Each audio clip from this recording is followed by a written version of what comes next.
My name is Rose, and I'm in high school. The first experience happened when I was 5. I had just moved into a new house in a part of Indiana that I hadn't lived in for most of my life. It was a move that I did not want, as I was leaving my friends behind. When I was a kid, I would always take a bath with the door open, so I didn't feel alone. My mom would have me bathe upstairs while she was downstairs with my dad watching TV. Sometimes when I was in the bath, a shadow man with a fedora would slowly glide past the door, and I would always get this feeling of dread and be terrified. And this happened every day in broad daylight, mind you. I don't remember when it started happening. I just remember being 5 and noticing it. When I told my mom, she said I was just seeing floaters, and eyes do that. She said they usually just look like circles and are small, but mine could be different. And this went on for a little while, until I was so scared of being terrified all the time and complained to both my parents again. My dad said, "Well, why don't you try drawing what you're seeing?" And when I drew the picture of the black shadow in a trench coat and fedora, they started closing my door when I would bathe, and everything was quiet for a while. Then, some years later when I was 12, about to be 13, I was laying in my bed, in the dark, with the door cracked, and I saw a shadow sprint by. Now, normally I was afraid of the dark, and I still kind of am, and I slept with my lights on, but I wanted to get over it. My mom was up working, so at first I just thought it was her. But then I realized there was no reason for her to be running, and she can't run that fast. Although I didn't know what I had seen, I was sure it was not my mom at that point. I was very tired and I felt no real fear, so I just went to sleep. I thought nothing of it, but the next day my mom got a panic attack. It had been triggered by her seeing a shadow figure sprint down the hallway while she was in her bedroom. She called my name thinking it was me, but I was still downstairs watching Pretty Little Liars. My dad was outside cutting the grass, and we have a dog that would have gone crazy if there was a burglar or a thief in the house. Knowing all this, she went into a panic attack, and I talked to her about it after she had calmed down, which is how I found out what had triggered her. She also said she had seen something run down the hallway the night before, but assumed it was me, and again called my name, but I didn't respond. She thought nothing of it the night before, and this made me remember what had happened when I was 5. She got out a book of prayers and said them loudly upstairs with me while we were blessing the house. Fast forward to now. I'm in high school, and some things are happening again.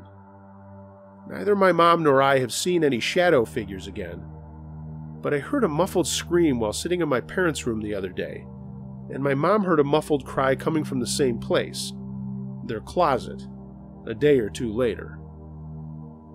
Only a few more incidents have happened between 7th grade and where I am now, but they are small paranormal incidents, and this story is long enough. Funny enough, all the things happening now have my mom totally freaked, whereas I try not to pay any mind to them. I suppose the roles have reversed since I was a kid. I wanted to share this story, and if anyone could give me some insight into what's going on, it would be appreciated.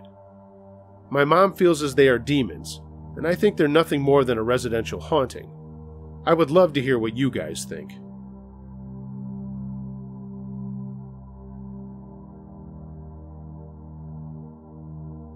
This happened to me about 20 years ago. I was around 18, and a girl I knew in college introduced me to the Ouija board one night. It was your store-bought Parker Brothers version, and we played with it, and it wasn't that weird because everyone was suspicious of each other about who was moving the planchette. Just a toy, I thought, but interesting in the least. Maybe even a little spooky. I did a little reading and found out that if you make your own, it's more powerful. There's a better connection to the spirit world, blah blah blah. I wasn't taking any of this seriously, but I was excited by the creep factor and how many other people did take it seriously. So one night in October, a couple of weeks before Halloween, I called an old girlfriend, Jenny, and we got to talking. We had been reduced to good friends at this time, and she was dating some other guy named Patrick, and I had other girls on my mind. We were both a bit bored, so I invited her over, and I was living in the apartment above my parents' garage. It wasn't much, but it was my own place. I told her about my newfound knowledge and said I'd make a Ouija board to keep us entertained. She was reluctant, but I assured her it was just a toy, and Parker Brothers makes these things. Nothing to worry about. It can't hurt you. It'll be fun, I said. She lived about 20 miles away, so I had some time to get things ready. The board was easy enough to make, just a piece of 18-inch by 24-inch drywall, and I drew the letters and symbols on it with a Sharpie. To make the planchette, I cut a corner off a pine board and drilled a hole in the middle. Voila! We had a board, and we were ready to contact Elvis.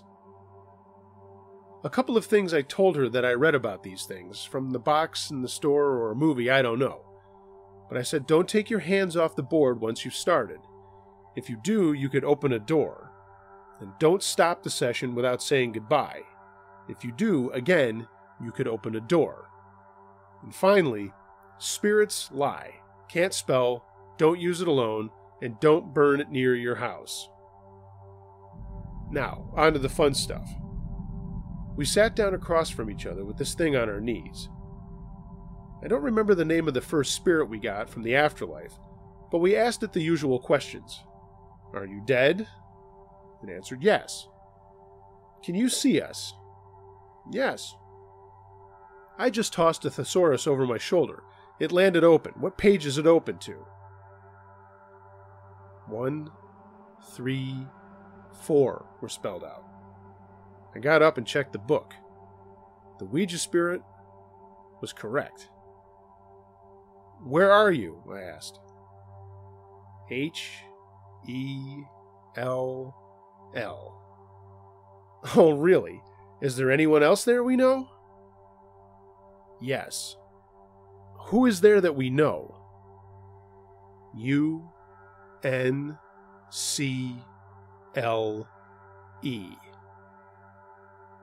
At this point, Jenny stopped and got a little weirded out.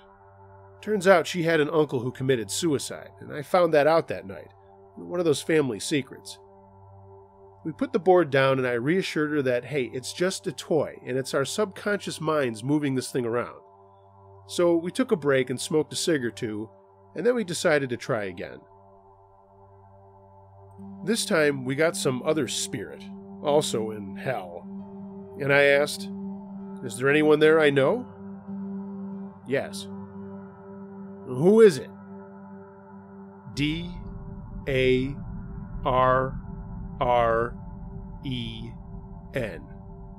This is the older brother I had lost 4 years earlier in an accident. I got a little miffed at this thing, because my brother was a teenager and a good kid before he passed, and he was kind of a hero of sorts to me, and there was no way in my mind he would be in hell. I pressed on because this thing was bullshit to me at this point. Oh, really? Well then, if he's there, I want to talk to him. Is he there? Yes. Okay, Darren, you and I shared a room when I was in the 6th grade and you were in the 7th. You were in love with a girl and wrote her name on the wall behind your bed, and only I knew it was there. What was the name you wrote? K-A-R-A.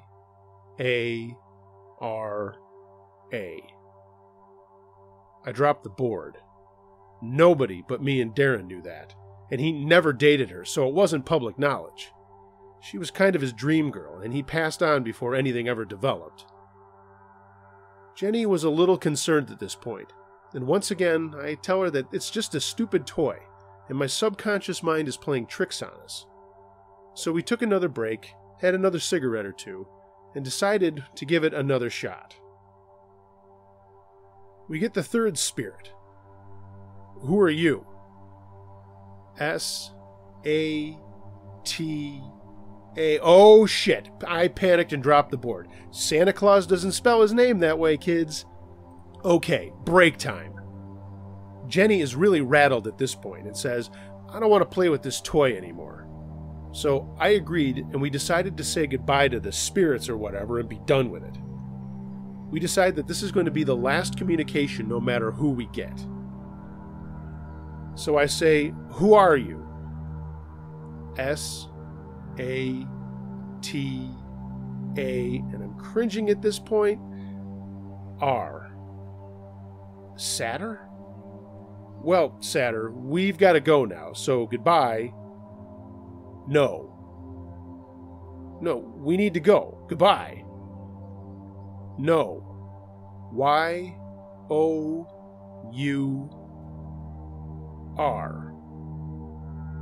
What is Y-O-U-R? U-R-W-R-O-N-G.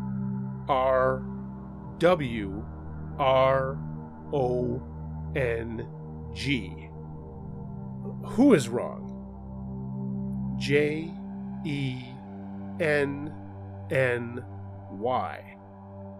To be honest, I was glad it wasn't talking to me. What is Jenny wrong about? U-R-W-R-O-N-G.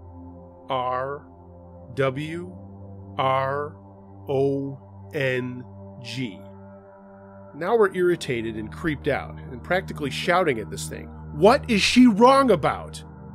Again, you are wrong. About what? T-O-Y-S.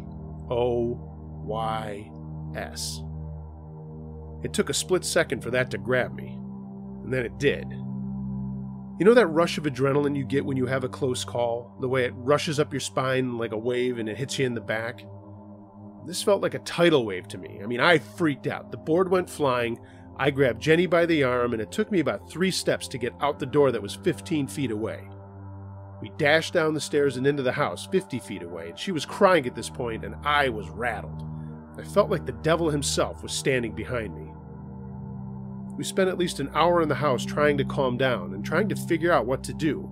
I mean, that was my apartment, but I wasn't going up there alone, and that board had to go. Finally, armed with a shotgun, I know, not much good against Satan, but I felt better with it, we sent the dog into the apartment first while we waited on the stairs. After a few minutes, I went in. Jenny waited in the doorway. She was not going back in there, considering the door we may have opened. While I ran in, grabbed the board and the planchette. We drove 15 miles away and dropped the planchette into a dumpster, and 15 more miles before I dropped the board in another dumpster. Both of us were still shaking. I never slept in that apartment again and won't go up there after dark, to this day. My biggest fear when I'm visiting my parents' home is that I'll move something in the garage or barn, and behind it will be that board.